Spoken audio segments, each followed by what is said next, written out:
नमस्कार, जय हिंद। स्वागत है आप सभी का माजिसा एजुकेशन पर। लैब असिस्टेंट केमिस्ट्री अपन पढ़ रहे हैं। लैब असिस्टेंट एग्जाम जो 2025 में आपके होने वाला है और अपन स्टेप बाय स्टेप आगे बढ़ने वाले हैं। अपने रासायनिक शास्त्र में टॉपिक स्टार्ट हो चुका है, उसकी एक क्लास हो चुकी। आज सेकेंड क्लास है रासायनिक शास्त्र की।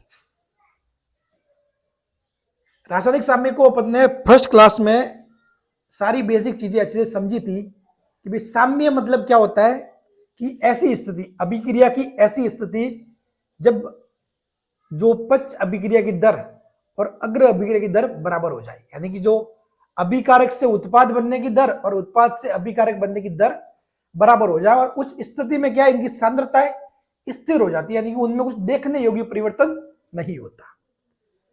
अब ये जो रासायनिक साम्य है वो एक्चुअली में उत्क्रमणीय अभिक्रिया की विशेषता है, ठीक है, क्योंकि जो अभिक्रिया अनुत्क्रमणीय होगी उसमें रासायनिक साम्य हो ही नहीं सकता। साम्य कब होगा? जब उत्क्रमणीय होगा, यानी कि अभिक्रिया उल्टी भी हो सकती है, रिवर्स भी हो सकती है, तो उसका एक गुण है। करेक्ट। बाकी अपन ने बहुत सारा बेसिक पीछे वाली क्लास में पढ़ा था ही, वो आपको टाइम टू टाइम रिवाइज करते रहना है। क्लियर। चलिए अब आज अपन प्योरली कोर टॉपिक पे लर्न करते हैं रासायनिक साम्य। जो पिछली क्लास थी उसमें अपन ने सारा सब कुछ भौतिक साम्य वगैरह सब कुछ एक बेसिक ओवरव्यू था। आज अपन जो कोर टॉपिक है अपने उस पे लर्न की है रासायनिक साम्य। रासायनिक साम्य क्या है? तो उत्क्रमणीय रासायनिक अभिक्रिया की वह स्थिति, उत्क्रमणीय रासायनिक अभिक्रिया की वह स्थिति जब अभिकारक तथा उत्पाद की सांद्रता स्थिर हो जाती है। अभिकारक और उत्पाद की सांद्रता क्या हो जाती है? स्थिर हो जाती है, अर्थात समय के साथ परिवर्तित नहीं होती। मतलब सांद्रता समय के साथ परिवर्तित नहीं होती, यानी कि ए से बी, ए और बी अपन ने स्टार्टिंग में लिया, ठीक है, उनके मध्य रिएक्शन होनी स्टार्ट हुई और ये बंद पात्र में होगा। एक बात ध्यान रखना, ये हमेशा चीजें कहां होगी? बंद पात्र में, क्योंकि बंद पात्र में ही साम्य प्राप्त किया जा सकता है। कोई भी अभिक्रिया यदि खुले पात्र में है तो वहां साम्य प्राप्त नहीं किया जा सकता, क्योंकि खुले पात्र में उत्क्रमणीय अभिक्रिया संभव नहीं है, ठीक है।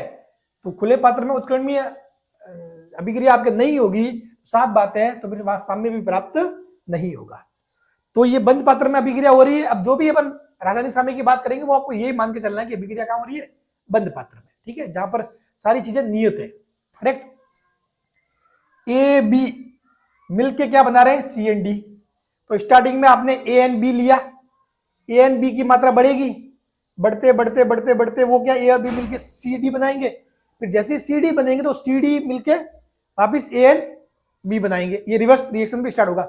एक टाइम ऐसा आएगा जब ए बी से सी डी बनने की दर और सी डी से ए बी बनने की दर, यानी जिस रेट से ए बी मिलके सी डी बना रहे हैं उसी रेट से सी डी मिलके ए बी बनाएंगे। और उस स्थिति में आपको ध्यान ही नहीं पड़ेगा कि भाई जितनी सांद्रता आपको दिख रही है, जितनी मात्रा आपको दिख रही है वो उतनी की उतनी दिखेगी, लेकिन एक्चुअली में उसमें से जा रही है, कुछ जा रहा है जैसे वापस आ रहा है। समझ गए? कुछ निकलेगा, ए बी निकला, उन्होंने सी डी बनाया, उसी टाइम उस सी डी ने वापस ए बी बना लिया।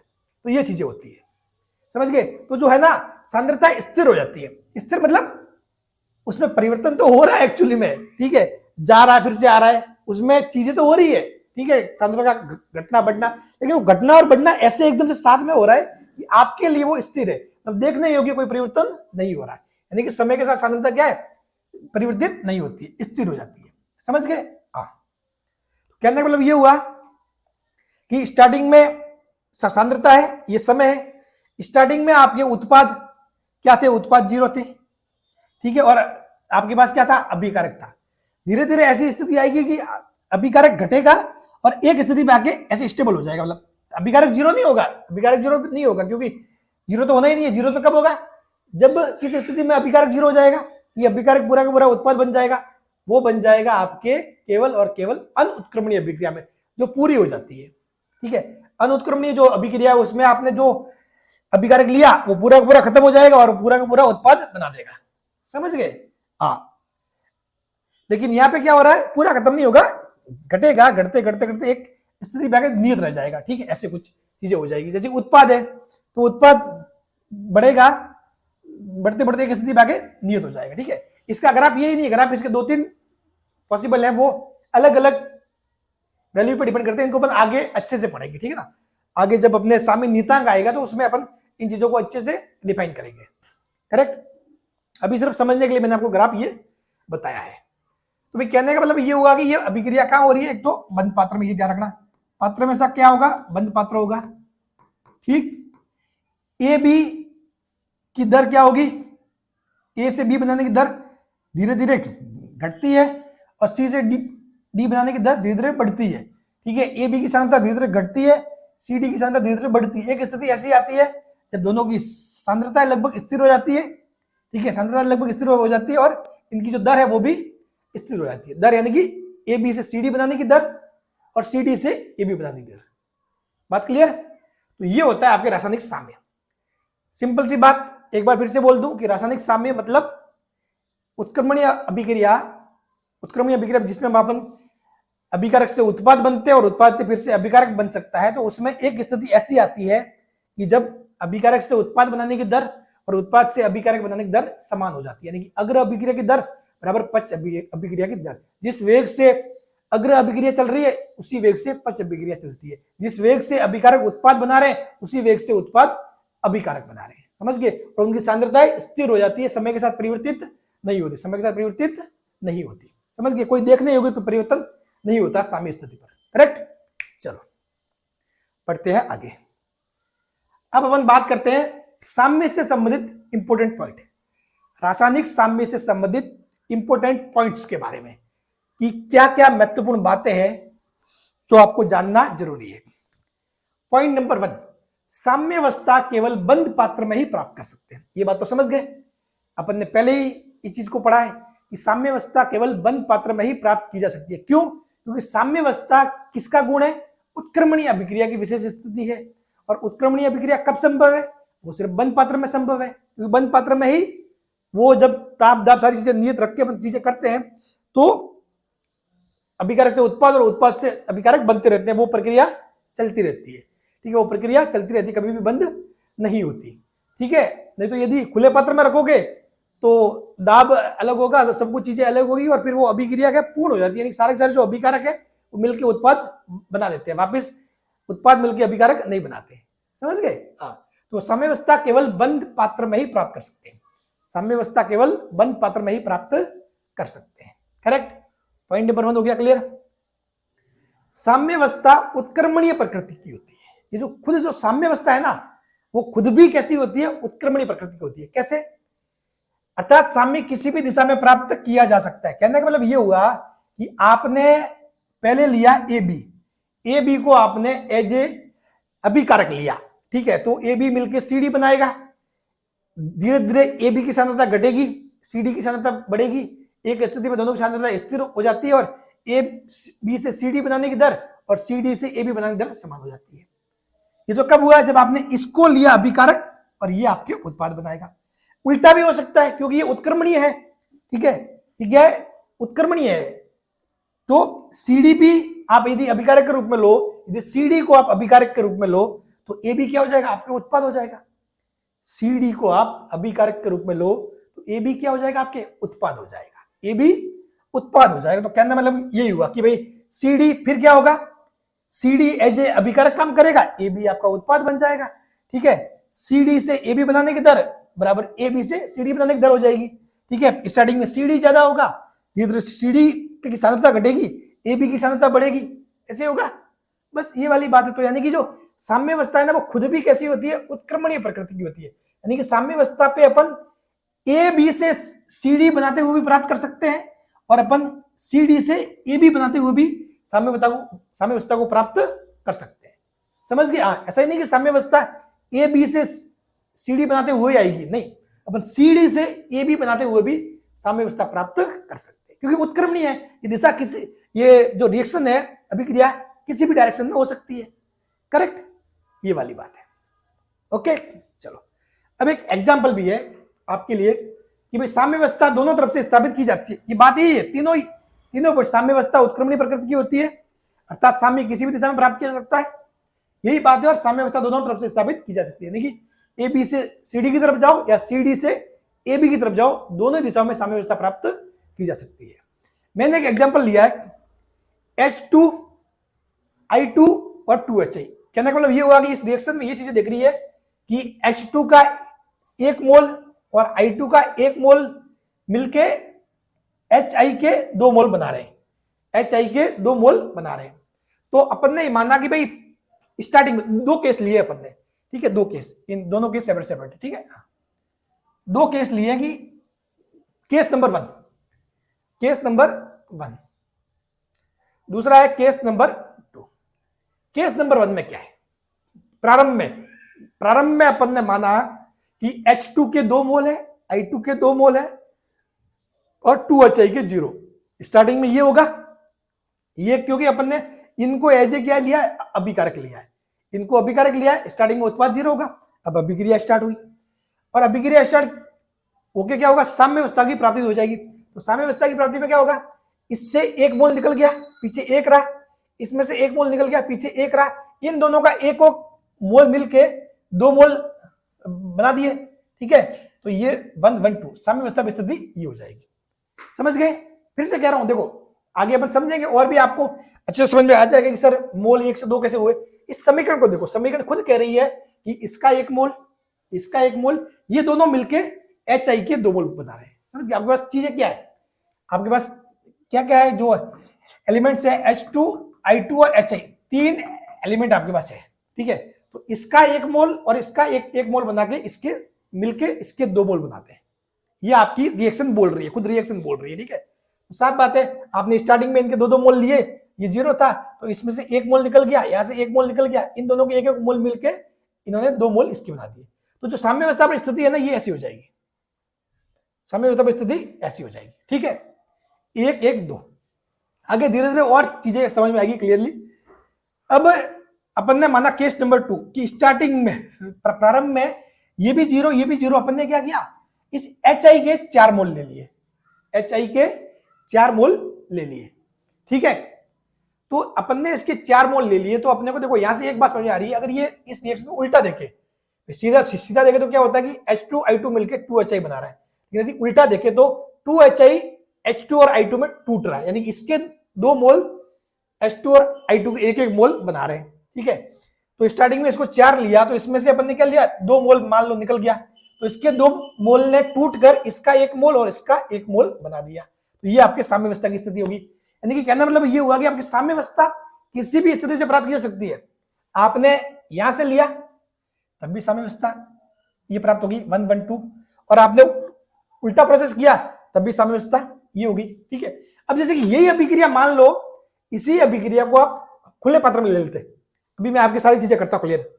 यही अभिक्रिया आप इसको खुले पात्र में लेते हैं, खुले पात्र में लेते तो ये अभिक्रिया उत्क्रमणीय नहीं होती, तो साम्य अवस्था प्राप्त नहीं होती। क्या होता, ये पूरा का पूरा ये 0 हो जाता, ये 0 हो गया, ये 0 हो गया, और इसके 1 मोल और मिलके 2 और तो ये 4 बना देता। समझ गए? बात समझ में आ गई क्लियरली? हाँ। और यदि यही अभिक्रिया मान लो, यदि माना खुले पात्र में ले तो, ठीक है, माना खुले पात्र में ले तो ये क्या हो जाएगी, फिर अभिक्रिया पूरी हो जाएगी, संपन्न हो जाएगी, अनुत्क्रमणीय टाइप की हो जाएगी, ठीक है। यदि इसको भी अपन खुले पात्र में लेते तो क्या हो जाता, ये मिलके ये 0, ये मिलके क्या, ये तो 0 हो जाता और ये अभिक्रिया पूरी हो जाती, इसमें से 2 मोल और निकल जाते और इसका 1 मोल और बना देते, ठीक है। तो ये देखो, यदि इसको अपन अनुत्क्रमणीय की तरह ले तो ये अभिक्रिया क्या हो जाती है, पूरी हो जाती है, ठीक है। क्या हो जाता है, पूरी हो जाती है। अनुत्क्रमणीय की तरह लेना, ये कब होगा, जब इसको खुले पात्र में ले, खुले पात्र में लेते ही जो साम्य वगैरह है वो सारे निकल जाएंगे, उत्क्रमणीय अभिक्रिया अनुत्क्रमणीय में बदल जाएगी, करेक्ट। तो यहां से आपको बातें समझ में आ रही होगी, चीजें क्लियर आपके हो रही है, ठीक है ना। तो ये देखो, इसका मतलब जैसे कि साम्य स्थिति पे क्या हो रहा है, साम्य स्थिति पे ये इसके 1 मोल रह गए, इसके 1 मोल रह गए, इसके 2 मोल। अब ये साम्य स्थिति पे चीजें चल रही है। अब ये स्थिति आपको दिखने के लिए ऐसी है कि भाई इसका 1 मोल है, इसका 1 मोल है, इसका 2 मोल, नहीं, ये अंदर ही अंदर चीजें क्या है, वापिस इसके 1 मिलकर इसके 2 बना रहे हैं, वापिस इसके 2 टूट के इसके 1 बना रहे हैं, वो चीजें आपको दिख नहीं रही है, वो चीजें देखने में भी कोई परिवर्तन नहीं हो रहा। अपन यही डेफिनेशन पढ़ी थी, डेफिनेशन यही थी अपने स्टार्टिंग में, कि साम्य स्थिति पर सांद्रता स्थिर हो जाती है और कुछ भी देखने योग्य परिवर्तन नहीं होता। तो आपको लगेगा कि यार कुछ भी परिवर्तन नहीं हो रहा, लेकिन होता है। आणविक स्तर पर इंटरनली परिवर्तन होता है, समझ गए? हाँ, लेकिन वो आपके लिए स्थिर रहता है, चीजें आपके लिए स्थिर, क्योंकि वो जितना है उतना का होता। मतलब ये समझ लो कि ये सेम चीज ऐसी है, ये सेम चीज ऐसी है कि मैं आपको बताऊं कि ये साम्यावस्था कैसी स्थिति है कि मैंने माना ये कोई क्या है, एक पानी की टंकी है, एक पानी की टंकी है, टैंक 1 टैंक 2, ठीक है। तो मैंने क्या कर दिया, यहां लगा दिया एक पाइप, ठीक है। तो यहां से पानी किसमें आ रहा है, यहां पे, और यहां मैंने एक और कुछ ऐसा कुछ कर दिया प्रोसेस, मोटर, ठीक है। मैंने क्या पानी की मोटर लगा दी, समझ लो। मैं क्या कर रहा हूं, पानी इससे इसमें भेज रहा हूं, इससे इसमें भेज रहा हूं, ठीक है ना। तो ये क्या होगा, एक्चुअली में कहने का मतलब ये हुआ कि जितना पानी इससे यहां निकला ना, और ये T2 में है, उतना का पानी वापस उसी टाइम पे इसमें आ गया। तो आपको देखने पे लगेगा यार T1 T2 में पानी जितना है उतना का उतना ही है, कुछ बदलाव नहीं हो रहा, लेकिन चीजें हो रही है। T1 से पानी T2 में आ रहा है, वापस T2 से पानी T1 में जा रहा है। ऐसे कैसे साम्यावस्था में इन अभिक्रियाओं में होता है। H2I2 मिलकर 2HI बना रहे हैं, वापिस 2HI टूट के H2I2 बना रहा है। ये रिएक्शन इंटरनली चलती रहती है, ये चलती रहती है, समझ गए? हाँ, ये मतलब ये समझ लो कि ये कभी ना खत्म होने वाला प्रोसेस है, अगर सारी चीजें अपन स्थिर रखे तो। करेक्ट? तो आपको अब साम्यावस्था की चीजें धीरे धीरे समझ में आ रही होगी कि साम्य क्या होता है, सब कुछ चीजें आपकी क्लियर हो गई होगी। चलो अब बढ़ते हैं नेक्स्ट। तो ये 1-2 पॉइंट हो गए क्लियर। साम्यावस्था केवल बंद पात्र में ही प्राप्त कर सकते हैं। साम्यावस्था उत्क्रमणी प्रकृति की होती है, यानी किसी भी दिशा में प्राप्त की जा सकती है। पॉइंट नंबर 3, साम्यावस्था पर। अब साम्यावस्था पर क्या होता है, अग्र अभिक्रिया की दर बराबर पश्च अभिक्रिया की दर। साम्यावस्था पर अग्र अभिक्रिया की दर बराबर पश्च अभिक्रिया की दर, वही है साम्यावस्था पर, वही रेट बराबर हो रही है। मैंने बताया ना आपको, मैंने एग्जांपल दिया कि जिस वेग से या जिस दर से पानी यहां से यहां आ रहा है, उसी दर से पानी यहां से इसमें जा रहा है। करेक्ट? तो वो दर जो है वो सेम रह रही है, वो दर क्या है, सेम रह रही है। करेक्ट? तो साम्यावस्था पर जो अग्र अभिक्रिया की दर है, अग्र अभिक्रिया की दर वो क्या हो जाती है आपके पश्च अभिक्रिया की दर के बराबर हो जाती है। यानी कि rate of forward reaction is equal to rate of backward reaction. B for backward, F for forward. Forward यानी कि अग्र, भाई आर दर, ये हो गया दर किसकी, ठीक है, और ये दर किसकी, बैकवर्ड यानी पश्च, ठीक है। ये बात आर फॉरवर्ड बराबर आर बैकवर्ड, यानी कि क्या होगा, साम्य पर आर फॉरवर्ड बराबर आर बैकवर्ड। अब इसको ग्राफ से समझो तो क्या हो रहा है, ये वेग है, ये क्या है अभिक्रिया का वेग बोलो या दर बोलो, बात एक ही है, ठीक है, वेग या दर। तो ये वेग है, ये समय दिया हुआ है। स्टार्टिंग में क्या हो रहा है, स्टार्टिंग में आपके जो अग्र अभिक्रिया की दर है वो होती है आई। ये आपके किसको शो करता है, ये शो करता है आपके अग्र अभिक्रिया की दर को।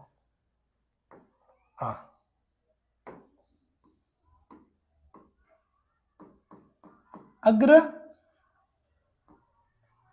अभिक्रिया की दर, अग्र अभिक्रिया की दर, और ये किसको शो कर रहा है, पश्च अभिक्रिया की दर को, पश्च अभिक्रिया की दर को। यानी कि स्टार्टिंग में क्या होगा, साम्यावस्था प्राप्त करने से पहले, साम्यावस्था आने से पहले, साम्यावस्था से पहले, साम्यावस्था से पहले क्या होगा, साम्यावस्था से पहले ये चीजें लिखते रहना। देखो कुछ आप मतलब मैंने वही कहना, बेटर ये है कि आप खुद के नोट्स बनाओ। हालांकि मैं इनकी पीडीएफ वगैरह शेयर करूंगा आपको, लेकिन बेटर ये है कि खुद के नोट्स बनाओ। जो खुद के नोट्स बनाओगे ना तो ये चीजें लिख सकते हो साथ साथ में। मैं बोल रहा हूं उसमें भी कोई आपको बात अच्छी लगे जिसको आप याद नहीं रख पाओ तो खुद की लैंग्वेज में लिखो, यही करना आपको, समझ गए। मैं को यहाँ आपको ध्यान है, जब अपनी क्लास चलती है तो बस सीरियसली पढ़ते हैं, फालतू की बातें करते नहीं है, इधर उधर की कुछ भी बकवास करते नहीं है। तो अपने को मैं जो भी बोलता हूँ उस पॉइंट पे ध्यान रखा करो कि मैं क्या बोल रहा हूँ, ठीक है। और उस बात को आपको लगता है कि इसको मैं याद रख लूंगा तो कोई दिक्कत नहीं है, नहीं तो उसको नोट कर लो हाथों हाथ। करेक्ट? तो साम्यावस्था से पहले क्या होगा, आपके जो रेट ऑफ फॉरवर्ड यानी कि अग्र अभिक्रिया की दर क्या होगी, ज्यादा होगी पश्च अभिक्रिया की दर से। लेकिन धीरे धीरे क्या हो जाएगा, जैसे जैसे आप साम्य अवस्था की ओर जाओगे, इस आर एफ क्या होगा, घटेगा, और आर बी क्या होगा, बढ़ेगा। और एक स्थिति ऐसी आएगी जब अग्र अभिक्रिया की दर बराबर पश्च अभिक्रिया की दर बराबर हो जाएगी। तो यही बात है, अग्र अभिक्रिया की दर धीरे धीरे घटेगी और पश्च अभिक्रिया की दर धीरे धीरे बढ़ेगी। एक स्थिति में दोनों की दर क्या हो जाएगी, बराबर हो जाएगी। उसको बोलेंगे साम्य अवस्था या साम्य की स्थिति। वहां पर आर एफ बराबर क्या हो जाएगा, आर बी। आर एफ बराबर हो जाएगा आर बी। करेक्ट। चलिए नेक्स्ट, पॉइंट नंबर 3 हो गया क्लियर। पॉइंट नंबर 4, साम्य अवस्था पर मापनीय गुण। साम्य अवस्था पर मापनीय गुण दाब, घनत्व, रंग, ताप, सांद्रता, आयतन आदि नियत रहते हैं। साम्य अवस्था पर सारे ये जो गुण है ना, जिनको आप नाप सकते हो, अपन ने यही डेफिनेशन देखी थी कि साम्य अवस्था पर जो नापने योग्य गुणधर्म है वो सारी चीजें क्या है, स्थिर रहती है। यानी कि आपको कोई देखने योग्य परिवर्तन नहीं होता, कुछ भी ऐसा परिवर्तन नहीं होता जिसको आप देख सकते हो, जिसको फील कर सकते हो, ठीक है, जिसको नापा जा सकता है। ऐसा कोई भी परिवर्तन साम्य अवस्था पर नहीं होता। साम्य अवस्था पर आपको सब कुछ चीजें स्थिर लगती है। क्या लगती है, स्थिर लगती है। साम्य अवस्था पर आपको सब कुछ चीजें स्थिर से लगती है, ठीक है ना। तो साम्य अवस्था पर मापनीय गुण दाब, घनत्व, रंग, ताप, सांद्रता, आयतन आदि नियत रहती है। रंग भी देखो, दाब तो रहेगा ही, ये समझ गए, जो घनत्व है वो भी रहेगा, चलो ताप है वो भी रहेगा, सांद्रता रहेगी, आयतन रहेगा। आपके मन में ये आ रहा होगा सर रंग कैसे, तो देखो रंग जैसे कि अपन ने ए बी मिलके सीडी बनाते हैं, तो ए बी मिलके सीडी बनाते हैं, मान लो ए बी का रंग कुछ और होगा, सीडी का रंग कुछ और होगा, ठीक है। ए बी से मिलकर सीडी बना रहे, फिर वापस सीडी से मिलकर ए बी बना रहे। तो साम्य अवस्था पर एक ऐसी स्थिति आएगी कि सीडी का रंग और ए बी का रंग, उन दोनों का मिश्रण सा वो होगा। तो वो जैसा भी मिश्रण होके कलर बनेगा ना, वो साम्य अवस्था पर ऐसे कैसे रहेगा। फिर क्या होगा भाई, ए बी ने मिलके ये बना दिया, लाल रंग का बना दिया, ठीक है, और सीडी ने मिलके ये मान लो कि ये था हरा, जो भी है, ये भी दोनों हरे मान लो, और ये मिलके हरा मिलके लाल बना रहा है, लाल मिलके हरा बना रहा है। तो हरे और लाल का जो मिक्सचर है वो यहाँ रहेगा, बस वो स्थिर रहेगा, स्थिर आपके मतलब, ठीक है। आपको उसमें कुछ परिवर्तन दिखाई नहीं देगा, क्योंकि हरा मिलके लाल बनाएगा, उसी टाइम में वो लाल मिलके हरा बना देगा, समझ गए। तो आपको कोई देखने कोई परिवर्तन मालूम ही नहीं पड़ेगा। करेक्ट, ठीक है। साम्य अवस्था गतिक प्रवृत्ति की होती है। साम्य अवस्था गतिक प्रवृत्ति की होती है। गतिक मतलब जो साम्य अवस्था है वो मतलब ऐसे कोई रुकी हुई नहीं है, रुकी हुई अवस्था नहीं है, वो एक गतिक टाइप की। गतिक मतलब कैसे, देखो साम्य अवस्था पर अभिक्रिया रुकती नहीं है, ये मेन बात है। कहने का मतलब यही हुआ, साम्य अवस्था गतिक प्रकृति की होती है। इसका मतलब क्या हुआ कि साम्य अवस्था पर अभिक्रिया रुकती नहीं है। ऐसा नहीं है कि भाई साम्य अवस्था प्राप्त होगी नहीं रिएक्शन बंद होगी, नहीं, रिएक्शन नेवर स्टॉप, लगातार चलती रहती है। रिएक्शन कभी बंद नहीं होती। रिएक्शन किस में बंद हो जाएगी, अनुत्क्रमणीय अभिक्रिया में, जहां पे सारे अभिकारक मिलकर उत्पाद बना देंगे और आपके रिएक्शन खत्म हो जाएगी, रिएक्शन बंद हो जाएगी। इसमें आपके रिएक्शन बंद नहीं होगी, अभिक्रिया लगातार चलती रहेगी, लेकिन जिस दर से अभिकारक मिलकर उत्पाद बना रहे हैं उसी दर से उत्पाद मिलकर अभिकारक बना रहे हैं। मतलब वो रोटेशन चलता जा रहा है और आपके लिए सारी चीजें नियत लग रही है। कोई भी आपके सामने देखने योग्य परिवर्तन नहीं आ रहा है, समझ गए। कोई भी आपके सामने देखने योग्य परिवर्तन नहीं आ रहा, सब कुछ मतलब चीजें आपको स्टेबल लग रही है, ठीक। यानी कि साम्य अवस्था पर भी अभिक्रिया होती रहती है, साम्य अवस्था पर भी अभिक्रिया होती रहती है। मतलब क्या हुआ कि साम्य अवस्था पर भी लगातार जो आपकी रिएक्शन है वो कंटिन्यू है। करेक्ट। चलो, साम्य अवस्था पर मुक्त ऊर्जा परिवर्तन डेल्टा जी शून्य होता है। साम्य अवस्था पर क्या होता है, मुक्त ऊर्जा परिवर्तन डेल्टा जी शून्य होता है। अभी आपको इसको एज ए फैक्ट के रूप में लिख लो, क्योंकि अभी चीजें आपको मैं ये समझा नहीं सकता। इसको जो बैकग्राउंड जो बेसिक है, जो जरूरी है, वो जब सामने आएगा उसके बाद इसको अपन समझ सकते हैं, ठीक है ना। हाँ, तो इसको आप अभी एज ए फैक्ट के रूप में याद रख लो या लिख लो। साम्य अवस्था पर मुक्त ऊर्जा परिवर्तन डेल्टा जी शून्य होता है। वैसे अपन इनके न्यूमेरिकल भी करेंगे, जब डेल्टा जी वगैरह सब कुछ चीजें इनके न्यूमेरिकल भी करेंगे, ठीक है। हाँ, लेकिन अभी इसको एज ए फैक्ट लिख लो। साम्य अवस्था पर मुक्त ऊर्जा परिवर्तन डेल्टा जी क्या होता है, शून्य, ठीक है। चलिए अब देखो नेक्स्ट, साम्यावस्था को दाब, आयतन, सांद्रता तथा ताप जैसे कारकों को परिवर्तित करके प्रभावित किया जा सकता है। साम्यावस्था को अपन प्रभावित भी कर सकते हैं। वैसे तो साम्यावस्था को प्रभावित करने वाले कारक अपन आगे अलग से टॉपिक पढ़ेंगे, ठीक है, वो टॉपिक अलग से आएगा और अपन सब चीजों को अलग से देखेंगे कि उत्प्रेरक क्या कर सकता है, क्या नहीं कर सकता, ताप क्या कर सकता है, सब कुछ चीजें। तो साम्यावस्था को दाब, आयतन, साम्यावस्था को क्या कर सकते हैं, दाब, आयतन, सांद्रता तथा ताप जैसे कारकों को परिवर्तित करके प्रभावित किया जा सकता है। समझ गए? इसका मतलब क्या हुआ, जैसे कि फॉर एग्जाम्पल दाब है, तो एक टाइम था दाब नियत था, साम्यावस्था वो स्थिति बनी हुई थी, आपने दाब में कुछ बदलाव कर दिया ना, तो क्या होगा, कुछ कंडीशन चेंज हो जाएगी। यानी कि भाई ए से बी बनाने के लिए कुछ पर्टिकुलर दाब चाहिए होता है, तो आपने दाब को बदल दिया, फिर उस स्थिति में वो ए से बी बनने की दर या उन चीजों में बदलाव आ जाएगा, साम्यावस्था शिफ्ट हो जाएगी, ठीक है, ऊपर नीचे हो जाएगी। समझ गए? उसी प्रकार अभी ताप बदल दो। फॉर एग्जाम्पल आपको सांद्रता का बात बताता हूं, सांद्रता का एग्जाम्पल लेता हूं जिससे आपको बातें क्लियर हो जाएगी। ए, पेन थोड़ा चेंज करते हैं, ए बी मिलकर सी डी बना रहे हैं, ठीक है। अब एक स्थिति ऐसी आई जब ए बी से मिलकर सी डी बनाने की दर सेम होगी, अभिक्रिया अपने लिए स्थिर होगी, सब कुछ चीजें स्टेबल सी है, ठीक है, आपको कोई परिवर्तन दिख नहीं रहा।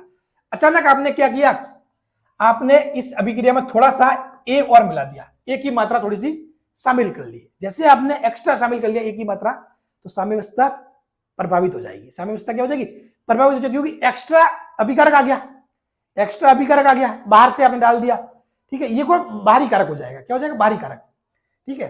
तो एक्स्ट्रा जो भी सांद्रता डालोगे, फिर ये वापस मिलके ए मिलके बी के साथ रिएक्शन करेगा, फिर सी डी फिर वापस लेवल हो जाएगा, आएगा हमेशा। आप इसको इफेक्ट भी करोगे ना, इसको प्रभावित भी करोगे, तो घूम फिर के इसको आना साम्य पर ही है।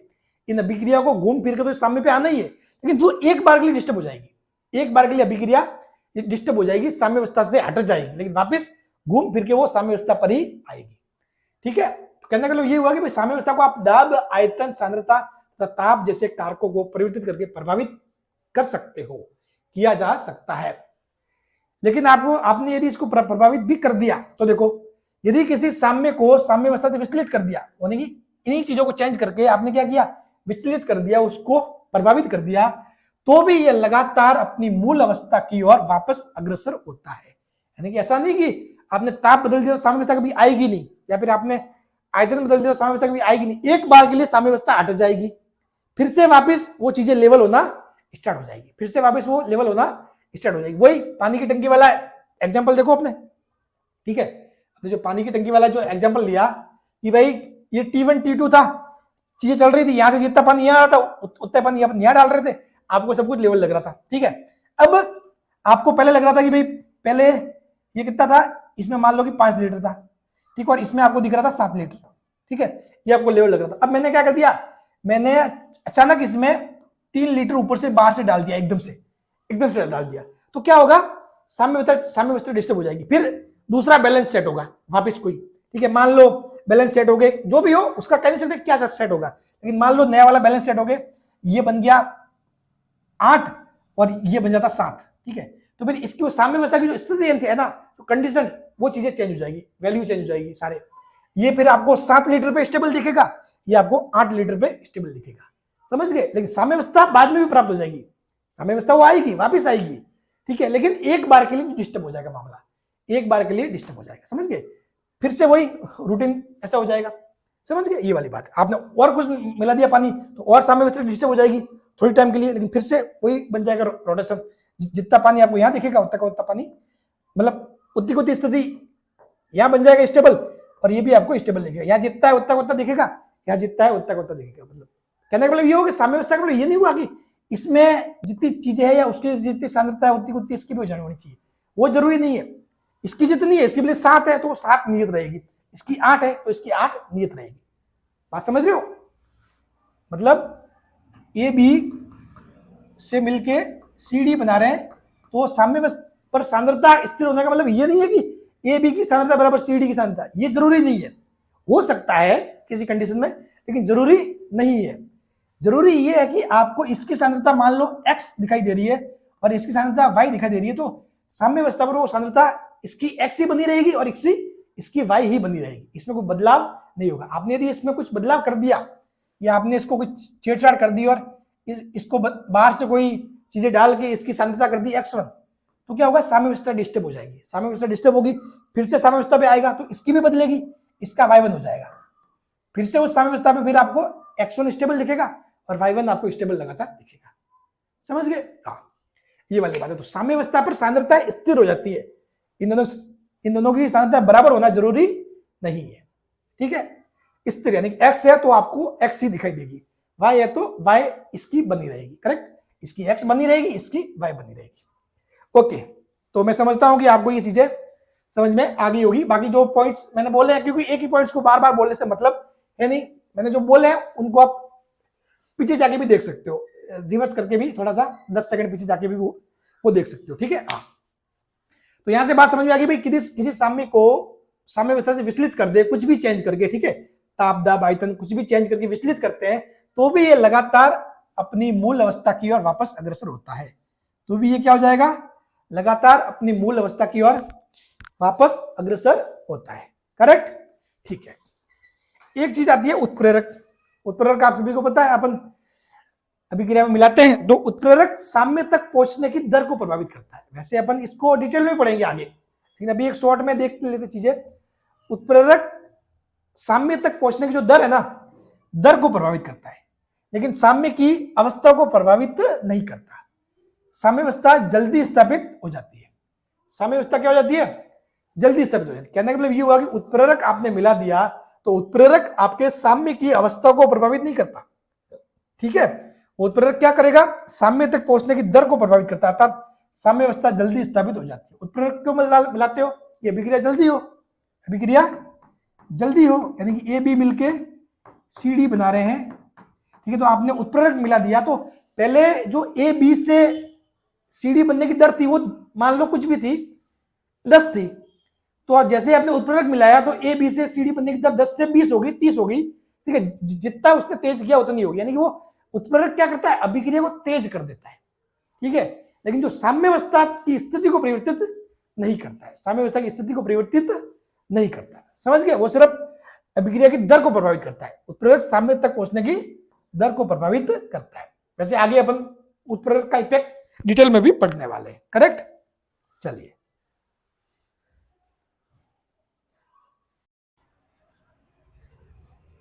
तो धीरे धीरे अपन क्या कर रहे हैं, जो अपने साम्यावस्था है उस टॉपिक में डेप्थ में जा रहे हैं, धीरे धीरे आगे बढ़ रहे हैं, ठीक है, रासायनिक साम्य के मामले में। अब देखो नेक्स्ट आता है द्रव्य अनुपाती क्रिया का नियम तथा साम्य नियतांक। द्रव्य अनुपाती क्रिया का नियम तथा साम्य नियतांक, करेक्ट।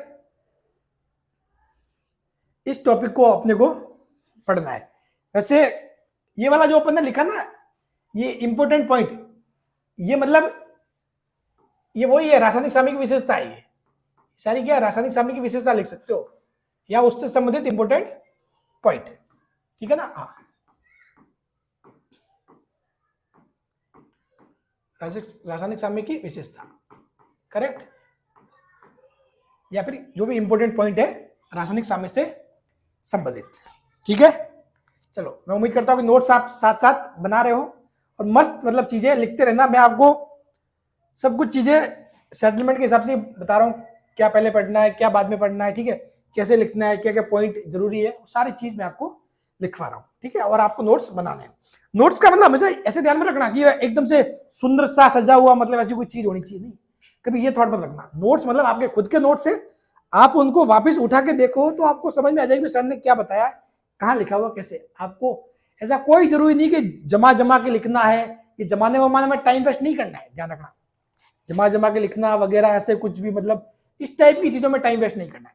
ऐसा लिखो कि आपको समझ में आ जाए, बस पढ़ना आपको है ना, नौकरी आपको लेनी है, तो बस दूसरे के लिए ऐसे थोड़ी कि अपनी कि भाई 2 पीढ़ी बाद भी कि एक बार मैं सर से केमिस्ट्री पढ़ लेता हूँ, उसके बाद 2 पीढ़ी बाद मेरे बच्चे भी यदि केमिस्ट्री पढ़ेंगे तो ये नोट्स काम आएंगे, तो वो वाली बात है नहीं। अब 2 पीढ़ी बाद क्या मतलब अपने किसी का नहीं सोचना, ठीक है ना। छोटे भाई के लिए भी ऐसा नहीं कि भाई ये नोट्स बना के मैं रख लूँ मस्त राइटिंग में, देखो वो उसकी ज्यादा काम नहीं आएंगे। हमेशा चीजें अपनी खुद की लिखी हुई होती है ना, वो काम आती है, वो सबसे बेस्ट तरीका रहता है। ठीक है, हाँ, तो खुद की राइटिंग सबसे अच्छी रहती है और खुद की राइटिंग में लिखी हुई चीजें और लिखने का ढंग, ठीक है ना। अब जैसे कि ये नोट्स है ना, ये नोट्स देख लो, मैं यदि 10 बच्चों को बोलूँ कि आप लाओ सभी अपने नोट्स शेयर करो, तो सभी 10 बच्चों के लिखने का तरीका अलग अलग होगा। मैंने कुछ पॉइंट्स बीच बीच में बोले, उनको नोट्स करने का तरीका अलग अलग होगा। कुछ बच्चे क्या करेंगे, सिर्फ इसी को लिखेंगे। कुछ बच्चे जो मैं पॉइंट्स बोल रहा हूँ बीच बीच में उनको नोट करेंगे। कुछ बच्चे मैं कुछ इंपॉर्टेंट बात बता रहा हूँ उनको बॉक्स बना के लिखेंगे। तो वो अपना अपना तरीका होता है, ठीक है, वो आपको अपने हिसाब से एडजस्टमेंट करना है। क्लियर? चलो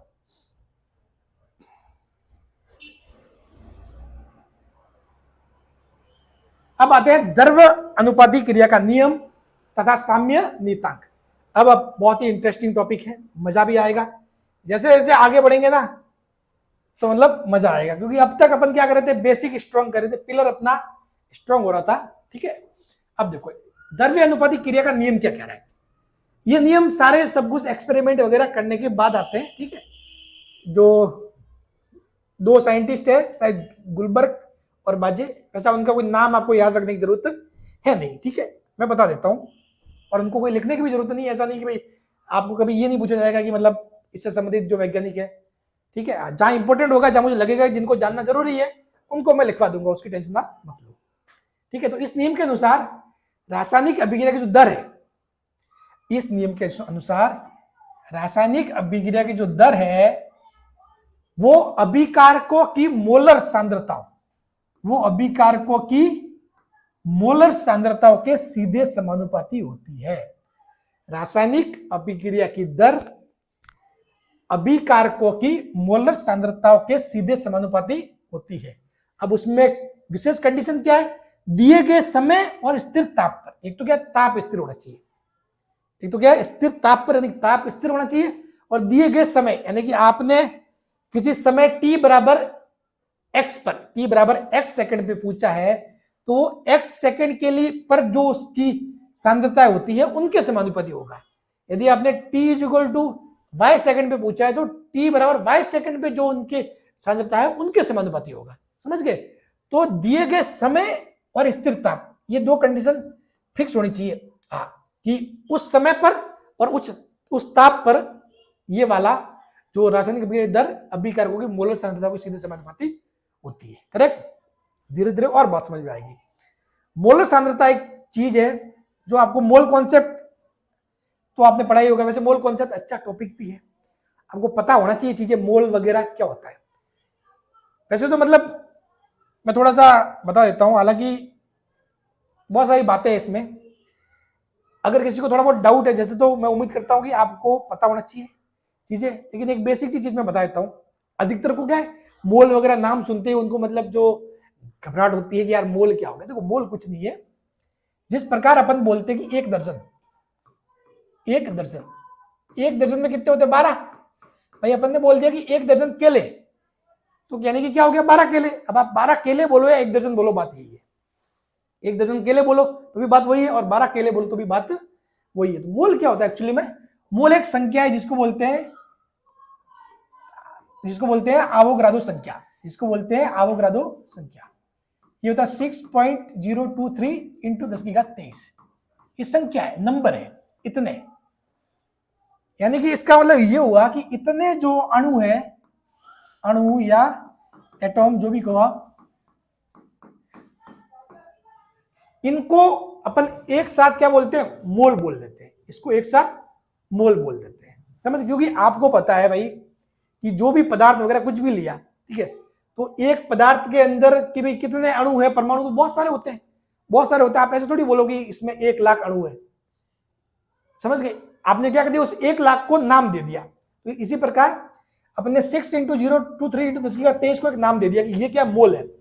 अगर इतने हुए तो अपन क्या बोलेंगे, मोल बोलेंगे। अगर इसके दुगुने हुए तो उसको बोलेंगे 2 मोल, इसके 3 गुने हुए तो उसको बोलेंगे 3 मोल, समझ गए? 4 गुने हुए तो उसको बोलेंगे 4 मोल, समझ गए? यानी कि 4 मोल, यानी कि भाई मैंने बोल दिया कि H2 के 4 मोल बोल दिया, ठीक है, या फिर जो भी है O2 के 4 मोल ले लो, चलो O2 के 4 मोल। तो इसका मतलब ये हुआ कि O2 के 4 मोल मतलब 4 इंटू मोल कितना होता है 6.023 इंटू 10⁻23। इतने क्या है O2 के अणु है। समझ गए, ये वाली बात होगी।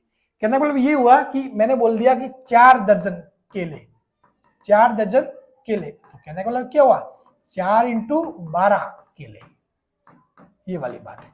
सेम टू सेम, ये 12 की जगह 12 को दर्जन बोलते हो और इस 6 इंटू 023 इंटू 10⁻23 को मोल बोलते हो, ये वाली बात है बस।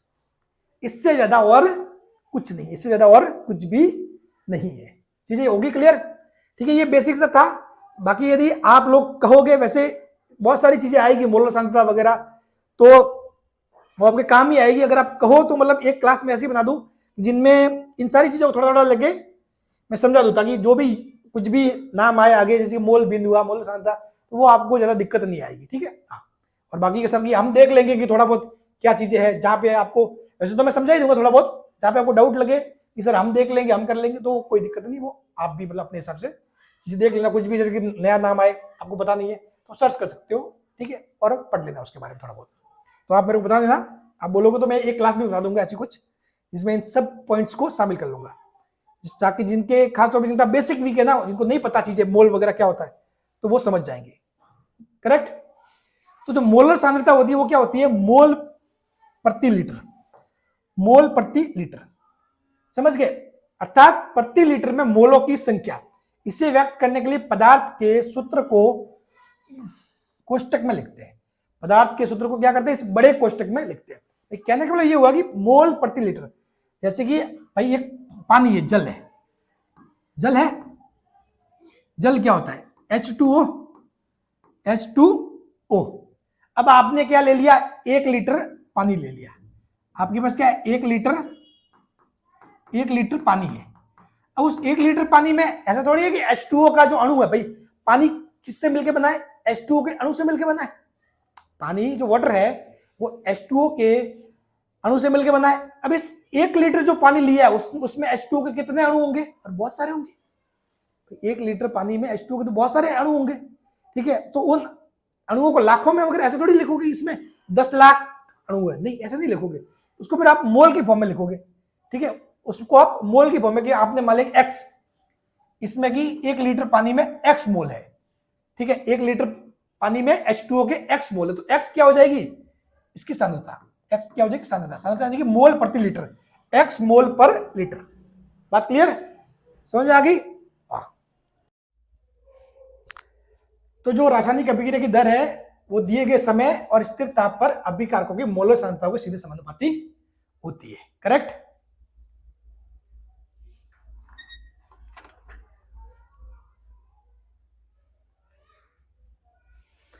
अब बढ़ते आगे।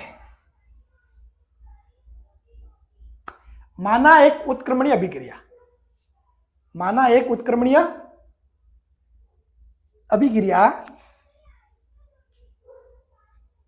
ए प्लस बी, ये एक्चुअली में क्या है, ए क्या आपका कोई भी पदार्थ है, कोई भी तत्व पदार्थ, ए उसके, ये समझ लो मोल या जो भी है, उसके सामने जो अपन लगाते हैं अंक वो है बी, सी, डी, ठीक है, सी सी डी डी।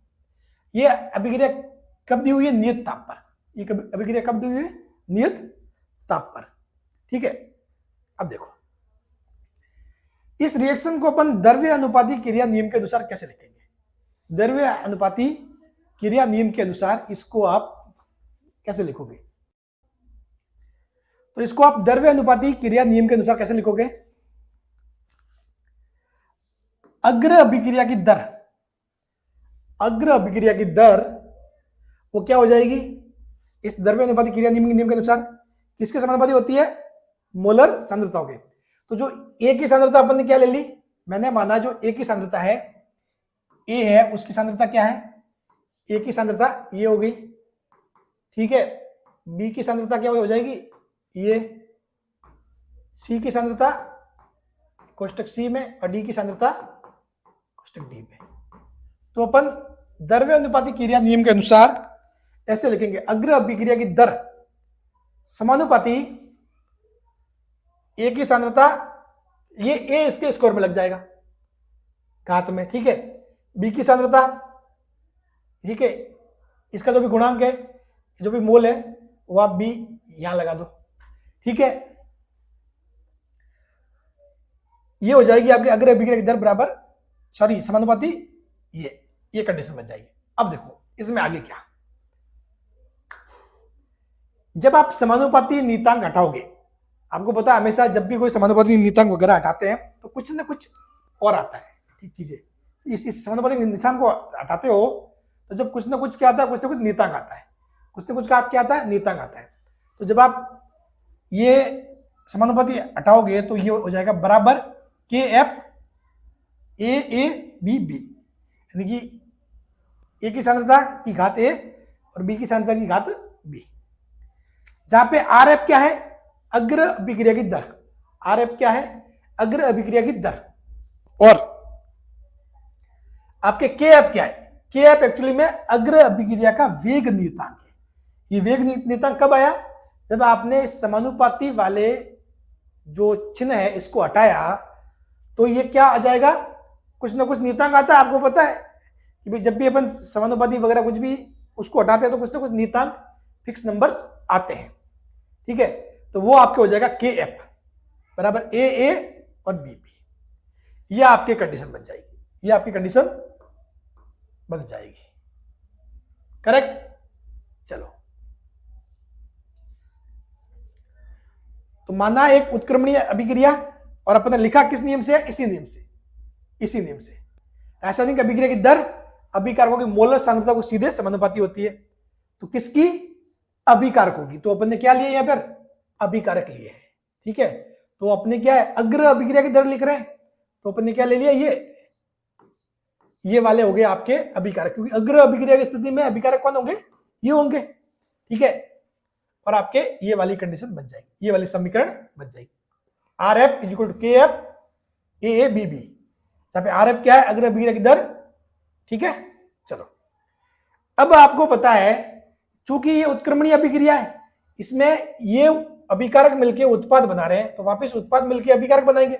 जब ये उत्पाद मिलके अभिकारक बना रहे हैं तो एक्चुअली में अपन इसको ऐसे देख सकते हैं ना कि ये अभिकारक है और ये मिलके वापस क्या बना रहे हैं, उत्पाद बना रहे हैं। ठीक है, कहने का मतलब ये हुआ। तो अपन जो पच्च अभिक्रिया की दर लिखेंगे ना, पच्च अभिक्रिया की दर वो समानुपाती होगी, क्योंकि उस केस में आपके लिए जो अभिकारक है वो ये बन जाएंगे। अगर आप रिवर्स रिएक्शन देखो, पच्च अभिक्रिया के देखो, तो पच्च अभिक्रिया की नजर से देखोगे ना, आप यदि पच्च अभिक्रिया की नजर से देखोगे तो आपके लिए ये अभिकारक होंगे और ये उत्पाद होंगे। तो आपको जो दर होती है वो हमेशा किसके समानुपाती होती है, अभिकारकों के मोलर सांद्रता होगी। किसके, अभिकारकों की मोलर सांद्रता होगी, ध्यान रखना।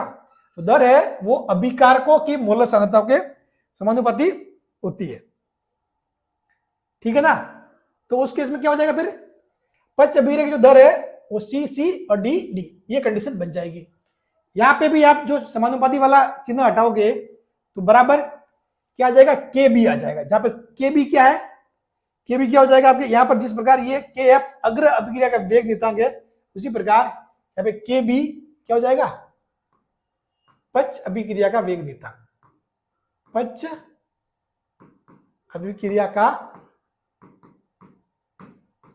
पच्च अभिक्रिया का वेग नियतांक। ठीक है,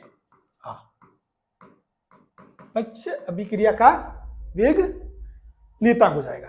करेक्ट। चलो, तो साम्य अवस्था पर आपको पता है, साम्य अवस्था पर क्या होता है, अग्र अभिक्रिया की दर बराबर पच्च अभिक्रिया की दर। साम्य अवस्था पर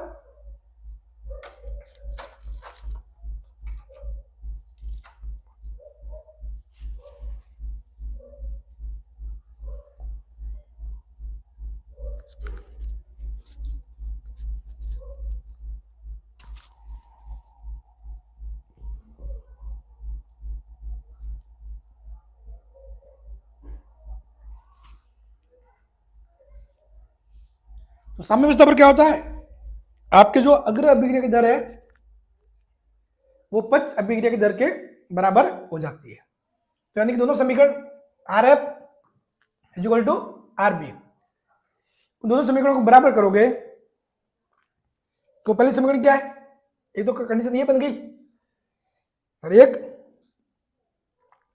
ये है, तो R F is equal to K F A B B, और पश्च अभिक्रिया की जो दर है वो R B is equal to K B C C D.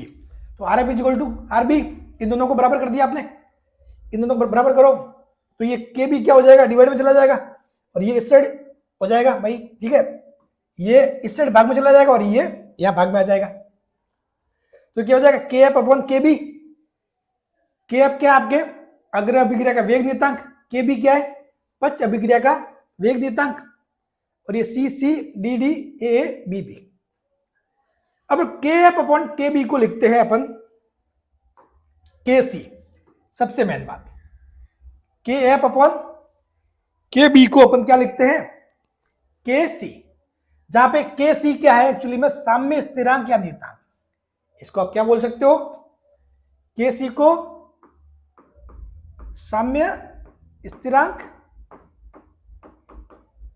या साम्य नियतांक, साम्य स्थिरांक या साम्य नियतांक, करेक्ट। चलो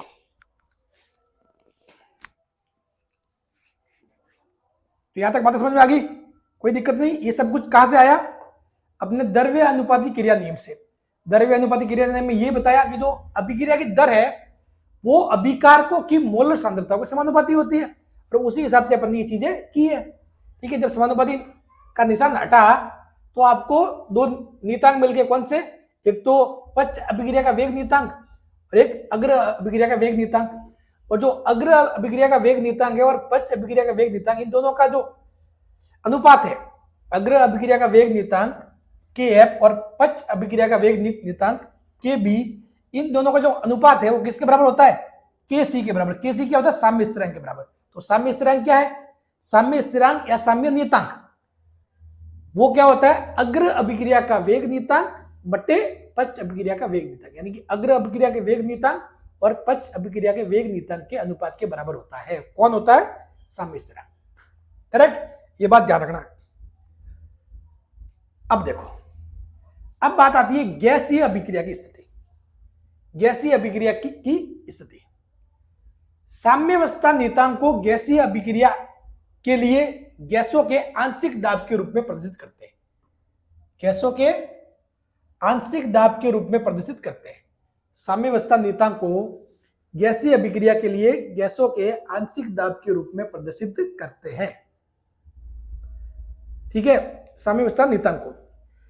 तो गैसीय अभिक्रिया क्या होगी सर, ये बताओ। जो गैसीय अभिक्रिया है वो क्या होगी, तो वो होगी जिसमें कम से कम एक गैसीय घटक हो। गैसीय अभिक्रिया आप उसको बोलोगे, गैसीय अभिक्रिया उसको बोलोगे जिसमें कम से कम एक गैसीय घटक हो। क्या हो, कम से कम एक गैसीय घटक हो, ठीक है, करेक्ट। तो साम्यावस्था नियतांक को गैसीय अभिक्रिया के लिए गैसों के आंशिक दाब के रूप में प्रदर्शित करते हैं। गैसों के आंशिक दाब के रूप में प्रदर्शित करते हैं। अब देखो आगे, अब देखो मैंने एक क्या लिए, गैसीय अभिक्रिया ली है जिसमें ये भी गैस है, ये भी गैस है, ये भी गैस है और ये भी गैस है। सभी का गैस होना जरूरी नहीं है। गैसीय अभिक्रिया उसको बोलोगे जिसमें कम से कम एक गैसीय घटक हो। कोई भी एक घटक गैसीय है तो आप उसको गैसीय अभिक्रिया बोल सकते हो, ठीक। तो माना साम्य पर माना कि भाई इनके मध्य रिएक्शन हो रही है कि ये कोई गैसीय घटक ए है, गैसीय घटक बी है, सी और डी, ये भी मिलके सी डी बना रहे हैं और सी डी मिलके ए भी बना रहे हैं, तो इनके मध्य साम्यावस्था स्थापित हो जाती है। और साम्यावस्था की स्थिति में अपन ने ये माना कि माना साम्य पर ए बी सी डी के जो आंशिक दाब है ना, आंशिक दाब वो है P A P B P C और P D, P A P B P C और पी डी है, समझ गए। यानी कि साम्यावस्था पर अपन जो इनके दाब मान रहे हैं वो क्या है, अपन ने मान लिया पी ए है, एक पी बी है, एक पी सी और पी डी है, करेक्ट। तो यहां से क्या बात समझ में आ रही है कि यहां से अपन क्या लिख सकते हैं कि एक डिफाइन होता है केपी। क्या डिफाइन होता है, केपी। केपी क्या होता है, जो आपकी गैसीय अभिक्रिया होती है उसके लिए नियतांक होता है, साम्य नियतांक। केपी क्या है, गैसीय अभिक्रिया का साम्य नियतांक। केपी क्या एक्चुअली में गैसीय अभिक्रिया का साम्य नियतांक, करेक्ट। हाँ,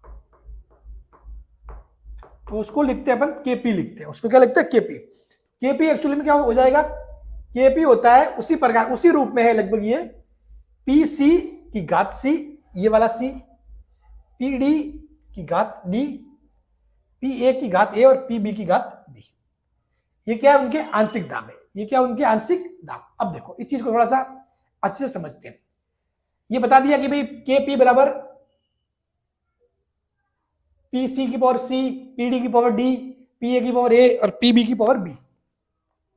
यहां से मैं आपको एक बात बता दूं कि आपको पता है जो समीकरण होती है, ठीक है, आदर्श गैस समीकरण वाली, वो PV is equal to NRT होता है, सभी को पता है, PV is equal to NRT. यहां से आप ध्यान से देखो तो अगर आप इस v को डिवाइड में ले जाओ तो p is equal to N V R T. अब इस n अपॉन v को देखो, n अपॉन v को देखो, n क्या है एक्चुअली में, मोल है। n क्या होता है, नंबर ऑफ मोल होता है इसमें, ठीक है। और v क्या होता है, आयतन। आयतन किस में होगा, लीटर में होगा भाई, जो गैसों के लिए है आयतन किस में होगा, लीटर में, ठीक है। तो मोल प्रति लीटर, ये समझ लो, ये हो गया।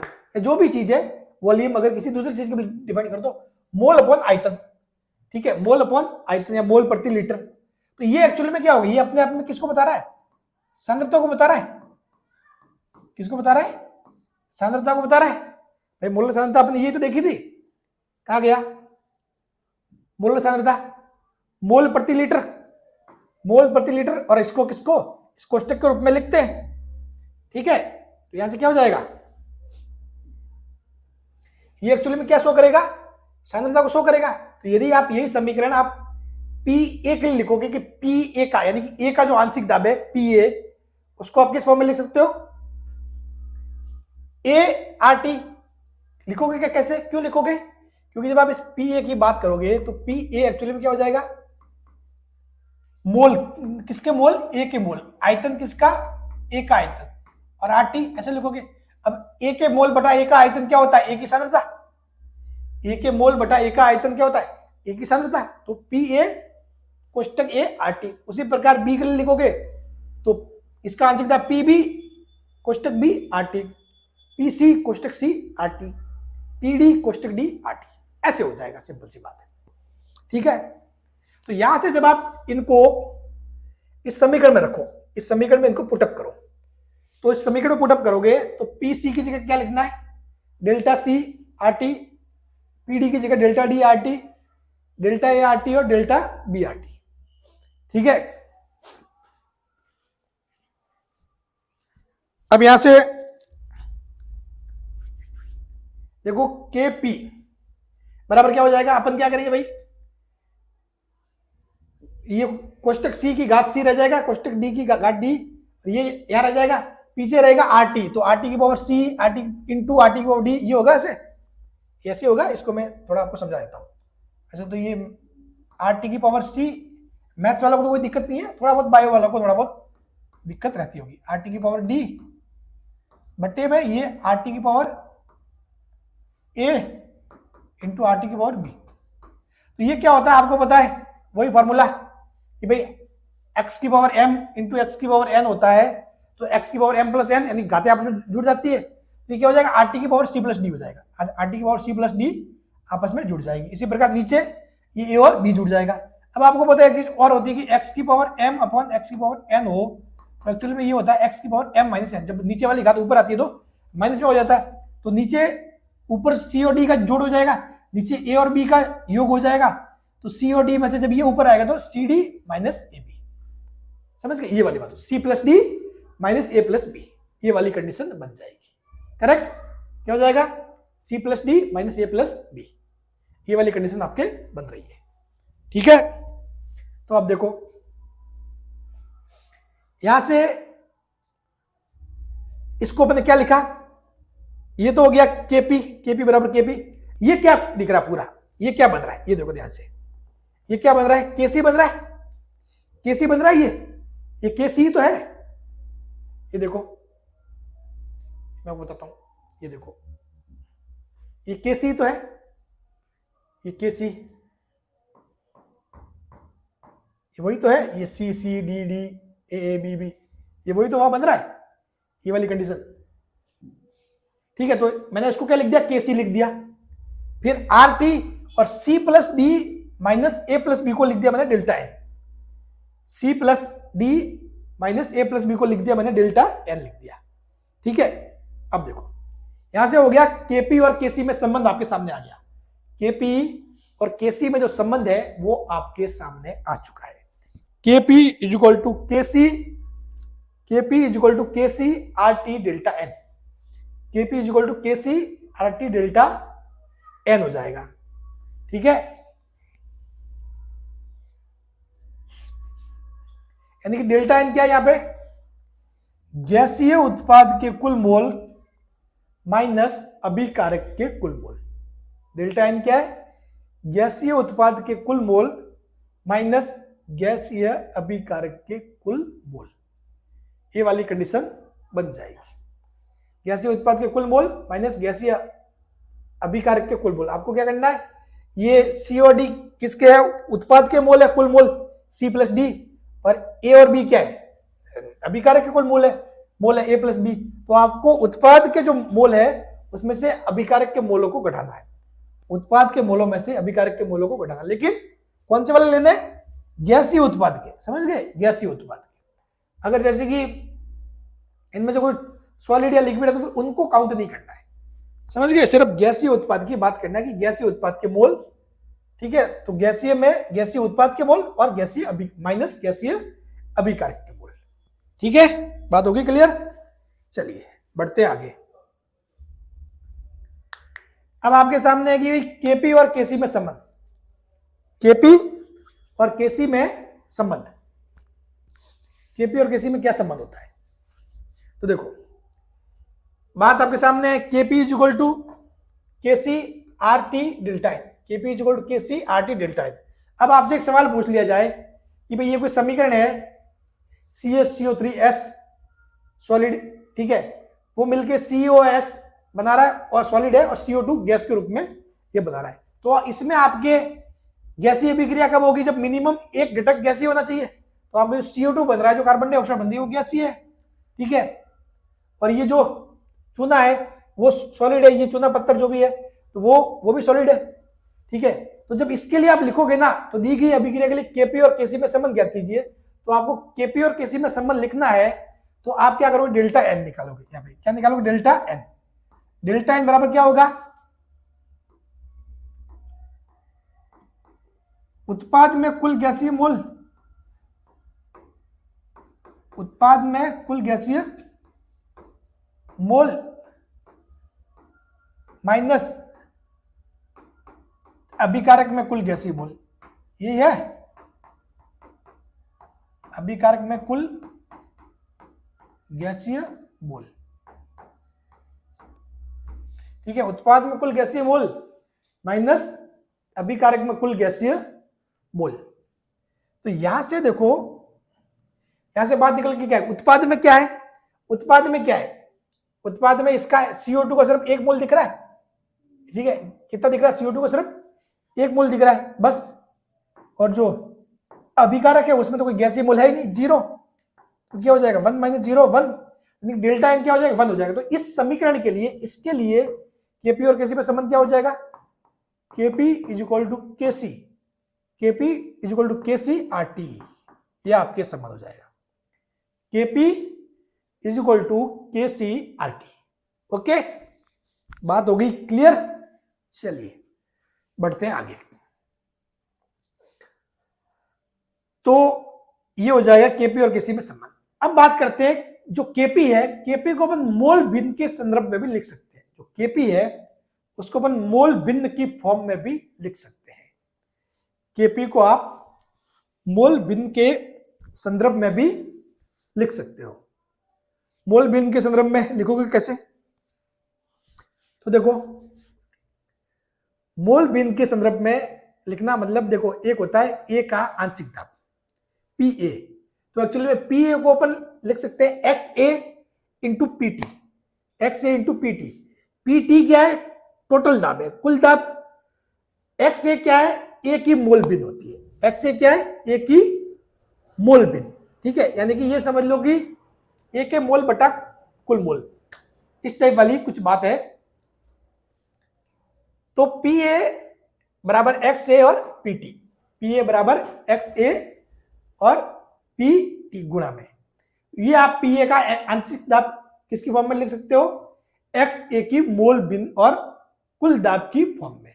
यानी कि अगर आप ए का आंशिक दाब लिखना है पी ए, तो वो हो जाएगा ए की मोल बिन एक्स ए इंटू कुल दाब, ये आपके हो जाएगा P A equal to X A P T. उसी प्रकार पी बी के लिए लिखोगे तो X B P T, P C की तरह लिखोगे तो एक्स सी पी टी, और पी डी के लिए लिखोगे तो एक्स डी पी टी, ये हो जाएगा। ठीक है, यहां से आप जब इन सभी को वैल्यू पुट करोगे इस पी ए की जगह, इस वाले सूत्र में, ये जो सूत्र है आपके पीछे के, इसमें वैल्यू पुट करोगे ना, तो ये क्या आएगा? एक्स सी, ठीक है, एक्स ए एक्स जो भी आएगा उसमें साथ में आपके क्या आ रहा है? पी टी और आ रहा है, पी टी और आ रहा है। तो पी टी में क्या हो जाएगा? इसको तो आप ऐसे कैसे रख लोगे यहां पर, ये हो जाएगा P T A plus B minus C plus D. वो सेम टू सेम बात है, सेम टू सेम बात है, भले ही मैं आपको लिखवा लेता हूं थोड़ा सा। ठीक है, जब आप लिखोगे ना, जैसे कि ये यहां पे लिख लिया, ठीक है, मैं आपको बता देता हूं, के पी के लिए लिख लिया, तो के पी के लिए क्या होगा भाई? पी ए की घात ए, यानी कि ये कहने का मतलब ये हुआ कि एक्स सी और पी टी, ठीक है, एक मिनट, इस कोष्टक को, ये वाला कोष्टक बात अलग है, इसका पूरे की घात सी, और फिर सेम टू सेम लिखोगे आप एक्स डी पी टी, इसकी पूरे की घात डी। ठीक है, ये ऐसे कैसे नीचे लिखोगे? एक्स सी एक्स ए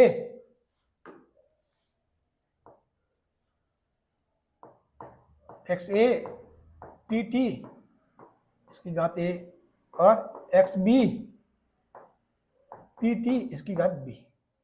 ठीक है, तो आपके क्या हो जाएगा? ये एक्स सी एक्स डी की घात डी, एक्स ए की घात ए और एक्स बी की घात बी, तो आ जाएगा इस साइड, और आपने क्या लिया? पी टी की घात, ये ऐसे हो जाएगा आगे, आगे अभी यहां से निकल के आ जाएगा पी टी गुणा में क्या हो जाएगा? इसके पी टी की घात सी, पी टी की घात, सॉरी ये टी मैंने कहा लिख दिया,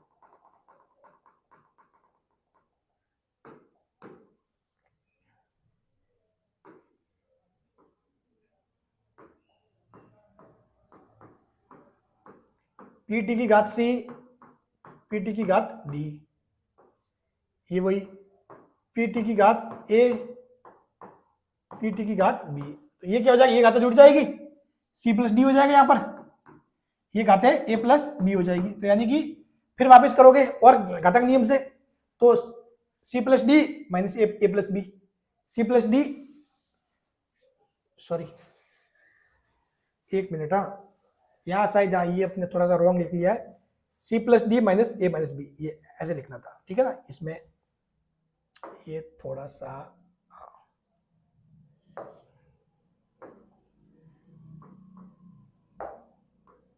सी प्लस डी और A minus B, A plus B minus A plus B, ये कंडीशन हो जाएगी। तो सेम टू सेम वही डेल्टा एन, जो डेल्टा एन अपने पहले आया था वो same to same delta N है। इसको आप वही जो गैसीय घटक है सी डी में, जो गैसीय घटक माइनस ए बी में जो गैसीय घटक, उनके मोल, ठीक है ना, ये आपके हो जाएगा। तो अब आप क्या लिखोगे? इसको के पी बराबर, इस पूरे को लिखोगे आप, इस पूरे को आप लिखोगे के एक्स, इस पूरे को क्या लिखोगे आप? के एक्स लिखोगे, और पी टी की पावर डेल्टा एन, ये डेल्टा एन सेम वही है जो आपने के पी और के सी के लिखा, ये डेल्टा एन, ये वाला डेल्टा एन, इसकी वाली वैल्यू, और तो ये वाला डेल्टा एन, इन दोनों की वैल्यू ये सेम ही चीज है, ये सेम ही चीज है। यानी कि जो उत्पाद है, उत्पाद के जो गैसीय मोल माइनस अभिकारक के गैसीय मोल, उत्पाद के गैसीय मोल माइनस अभिकारक के गैसीय मोल, ये वाली कंडीशन आपके हो जाएगी। ठीक है,